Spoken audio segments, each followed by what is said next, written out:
Men have fought over the Riverlands since the Dawn Age, though that's to be expected of things that rest below the neck. Doesn't help that the Riverlands are between everything and everything else.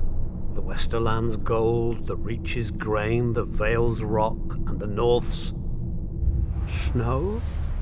House Mud once ruled as the kings of the rivers and hills, but after 1,000 years their line was exhausted and fell to the Storm Kings, who fell to the Ironborn. I suppose after years of drowning at sea, our rivers look pretty attractive to that race of pirates and rapers. Never mind that their monstrous castle, Harrenhal, was too large to staff and garrison.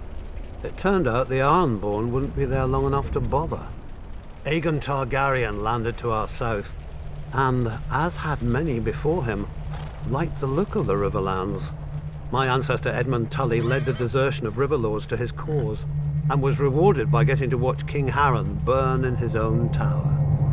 Unfortunately, that's not all Edmund got.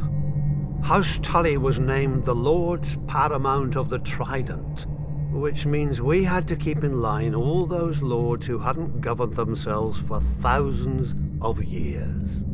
We were now responsible for aiding the Mallisters at Seaguard against the pouting Ironborn whenever they got cheeky.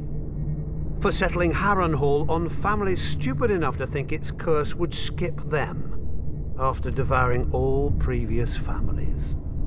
For keeping the Blackwoods and Brackens from wiping each other out and giving us 2 more castles to deal with. For keeping the Freys in their place and out of others' pockets. For marrying off our sons and daughters wisely enough so we didn't follow House Mud into, well, the mud. Yet under the Targaryens, the Riverlands knew a peace we hadn't had for centuries, if ever. But like all good things, sooner or later it all goes to shit. And our shit had a name. Aerys Targaryen.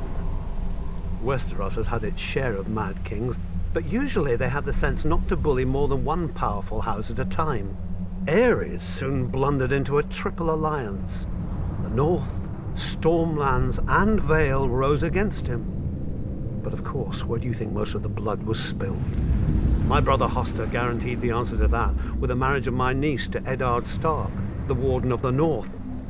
At least Hoster didn't send her to Robert.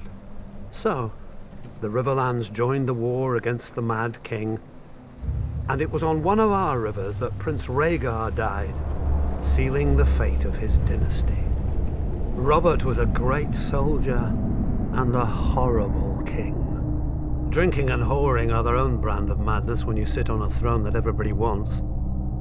He died, and another war started. Again the armies marched. Again the Riverlands burned.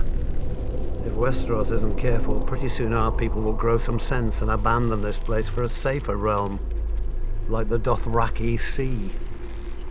I joke, of course.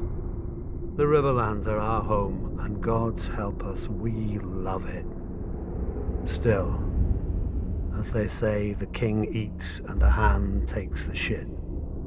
The same is true of the Riverlands. The 7 kingdoms piss, and the Riverlands change clothes.